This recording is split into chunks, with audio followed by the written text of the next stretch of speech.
marché de la restauration rapide se porte bien. Il a retrouvé son niveau d'avant la crise. On va en parler avec mon invité, Franck Malinowski. Bonjour. Bonjour. PDG du groupe Delineo. Alors Delineo, c'est un groupe de restauration rapide français qui a 3 enseignes, on va en parler, La Croissanterie, Maison Pradier et Roberta Café. Alors, tout d'abord, une question sur ce marché de la restauration rapide qui a retrouvé ses niveaux d'avant la crise, qui se porte bien. Vous le constatez dans votre activité ? Oui, depuis maintenant une année, et puis en 2023, ça continue. On a retrouvé un niveau de vente qui est tout à fait satisfaisant. Je pense que les gens ont été un petit peu contraints pendant cette période de Covid 2020 et 2021, et on retrouve aujourd'hui un rythme de croissance assez important. C'est vrai que la restauration rapide, en particulier en ce qui nous concerne, on a un positionnement rapport qualité-prix qui est assez intéressant. Et dans cette période d'inflation forte, il y a pas mal de consommateurs qui sont intéressés par un ticket qui reste modéré et qui est tout à fait acceptable dans nos enseignes. Oui, ça coûte moins cher que d'aller, c'est vrai, au restaurant. Et puis, il y a aussi des habitudes qui se sont prises depuis le Covid, comme la vente à emporter, qui peut aussi peut-être profiter au marché. Alors, Delineo, c'est 3 enseignes phares, dont La Croissanterie, la plus ancienne. La Croissanterie, ça existe depuis 45 ans. Ça a été créé par Jean-Luc Brett, à qui je rends hommage d'ailleurs, qui est toujours à nos côtés et qui m'aide beaucoup dans cette mission de développer ce groupe. C'est une vieille enseigne qui avait besoin certainement d'être un petit peu rajeunie. Donc avec la direction marketing, dès mon arrivée, on a travaillé sur un rajeunissement. On a un positionnement aujourd'hui plus moderne, très sympathique. On est sur le concept de ce qu'on appelle l'Happy Sandwichery. Et on a fait une étude auprès de l'IFOP avec 1500 consommateurs qui nous ont complètement validé ce projet de rénovation. On l'a présenté à nos partenaires et par définition, ça marche plutôt pas mal. Qu'est-ce qui a changé donc à La Croissanterie ? Déjà, en fait, on avait un positionnement de couleur qui n'était pas très clair. Nous, on assume maintenant la couleur orange qui est notre couleur un peu historique, qui avait été un peu oubliée. On remet effectivement, je dirais, un peu de côté le croissant qui était un peu le symbole. Mais le croissant, la viennoiserie représente moins de 5% de notre chiffre d'affaires. On fait le gros de nos ventes sur les sandwichs. Et c'est le sandwich qu'on veut mettre en évidence dans ces messages. Alors, vous avez 3 marques. Oui. Et un positionnement qui, pour les 3 marques elles-mêmes, c'est un positionnement un peu artisanal haut de gamme, mais c'est quand même 3 segments différents. Alors, c'est 3 segments différents. Premièrement, parce que je pense qu'on ne peut pas stretcher une marque à l'infini. Elle ne peut pas aller vers le haut de gamme, vers l'entrée de gamme. La Croissanterie a une position qui est très très claire pour nous. C'est l'accessibilité pour les consommateurs.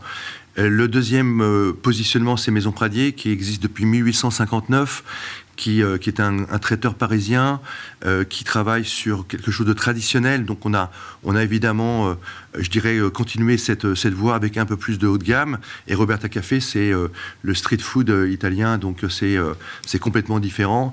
Et on n'oublie pas que la grande majorité des consommateurs français et internationaux adorent la cuisine italienne. Et c'est pour ça que nous, on s'est orienté dans cette direction-là. 2022, ça a été l'année de la refondation, puisqu'il y a eu une nouvelle équipe au sein du groupe. Quelle est votre feuille de route pour 2023 ? C'est relativement simple. On est très implanté en travel retail. On est très implanté dans les gares, les routes, autoroutes, aéroports. On veut continuer dans cette direction. Mais très clairement, moi, quand je suis arrivé, je trouve qu'on a peut-être pas assez impulsé la partie centre-ville et centre-co. D'ailleurs, j'ai recruté une personne qui est là spécifiquement pour développer la partie centre-ville et centre-co. On va repositionner de plus en plus nos 3 marques dans les centres-villes et centres commerciaux. Et puis le 3e axe pour moi qui est vraiment très important, c'est l'international. Dans ma vie antérieure, l'international m'a beaucoup apporté. Donc j'ai recruté quelqu'un qui est venu de chez KFC et qui est en charge de l'international. On va renforcer son équipe et l'objectif, c'est de développer nos 3 marques à l'international. Alors, à l'international, dans quel pays en priorité ? Je dirais qu'on a aujourd'hui identifié 3 zones. Le Moyen-Orient, bien évidemment, l'Asie du Sud-Est, les États-Unis et l'Europe, qui sont des zones importantes. On est déjà présents, nous, avec la Croissanterie en Afrique. On a 55 points de vente. On est dans 19 pays et on veut continuer le développement à l'international parce qu'on a cette expertise de développer nos concepts à l'international. Avec des objectifs d'ouverture chiffrés ? Oui, on a prévu avec l'équipe internationale plus d'une 50aine d'ouvertures à l'international dans les 3-4 ans à venir. Alors, pour revenir sur la France, on voit que les fast-food américains investissent le marché français. Alors, vous allez me dire, c'est pas d'aujourd'hui, mais là, il y a de nouvelles enseignes qui arrivent. Voilà. Donc, comment y répondre quand on est un groupe de fast-food français avec un positionnement un peu premium? Écoutez, sincèrement, les fast-food américains, les burgers, il y en a aujourd'hui à l'appel.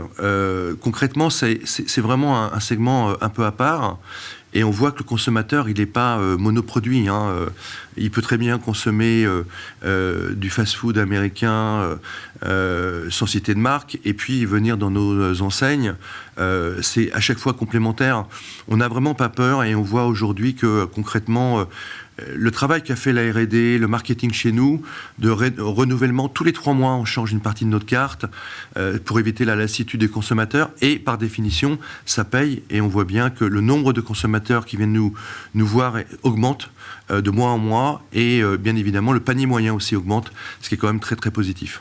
Les consommateurs qui viennent dans vos enseignes sont plutôt jeunes. C'est quoi le profil type du consommateur? Il n'y a pas d'âge, en fait. On est transgénérationnel. On a aussi bien des jeunes qui viennent parce que on a un ticket, par exemple, à la Croissanterie de 2,50 € pour un café, une viennoiserie. On a des gens qui ont l'habitude, parce qu'une enseigne qui existe depuis 45 ans, par définition, elle a aussi ses habitués. On n'a pas défini de classe d'âge. Et quand on analyse concrètement les consommateurs qui viennent dans nos enseignes, il n'y a pas ni d'hommes, ni de femmes, plus de jeunes, plus de vieux.